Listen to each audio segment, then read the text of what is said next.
विज्ञापन प्रकाशित करवाएगा पेपरों में, जिसमें करीब करीब लगभग 100 करोड़ रुपए के रस्तों के काम के बारे में है।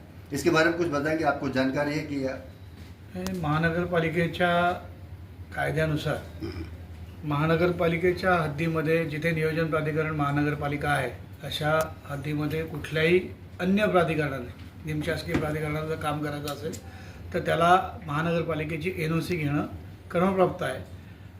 आयुक्तांची दिशाभूल करून शहर अभियंता आणि त्यांच्या अधीनस्थ कार्यकारी अभियंत्यांनी आयुक्तांची दिशाभूल करून ना हरकत प्रमाणपत्र MMRDला दिलं, ज्याच्यामध्ये महानगरपालिकेच्या म्हणजे महासभेच्या अधिकारांची पायमल्ली झाली। पूर्णपणे महासभेचा अपमान प्रशासनाकडनं केला गेला आहे आणि ही 100 कोटीची कामं किती कोटीची आहेत पेक्षा त्याचा जो अधिकार आहे, उद्या ह्या सगळ्या रस्त्यांच्या जेव्हा ती कामं होतील तेव्हा कुठली जर त्याच्यावर आम्हाला काही दुसऱ्या ॲम्युनिटीसाठी जर रस्त्याचं काही काम करायची वेळ आली तर आम्हाला त्यांच्या NOCs घ्यायला लागतील, कारण टेम्पररी लायबिलिटी पिरियडमध्ये ते लोक आम्हाला त्याला हात लावू देणार नाहीत। त्यामुळे ही कामं आणि MMRDचा नियम आहे, MMRDचा GR आहे तसा की 5 कोटीच्या खालची जी काही कामं असतील MMRDच्या निधीतून होणारी ती त्या नियोजन प्राधिकरणामध्ये त्या नियोजन प्राधिकरणाने करायची। त्याच्यावर पूर्ण देखरेख आणि पूर्ण त्याचं एक्झिक्युशन हे त्या नियोजन प्राधिकरणाकडनं झालं पाहिजे।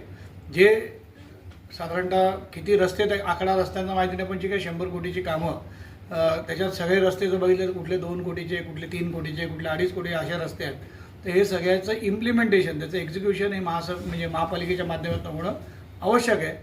हे महापालिकेच्या अखत्यारीत येऊ नये म्हणून परस्पर MMRDने तो निधी PWDला देऊन PWD हे काम करणार आहे आणि PWDने ह्या निविदा काढल्या आहेत त्या बेकायदेशीर आहेत, त्या तात्काळ रद्द करून याच्यावर NOC देण्याकरता घाई करणाऱ्या अधिकाऱ्यांवर कारवाईची मागणी आम्ही करणार आहोत।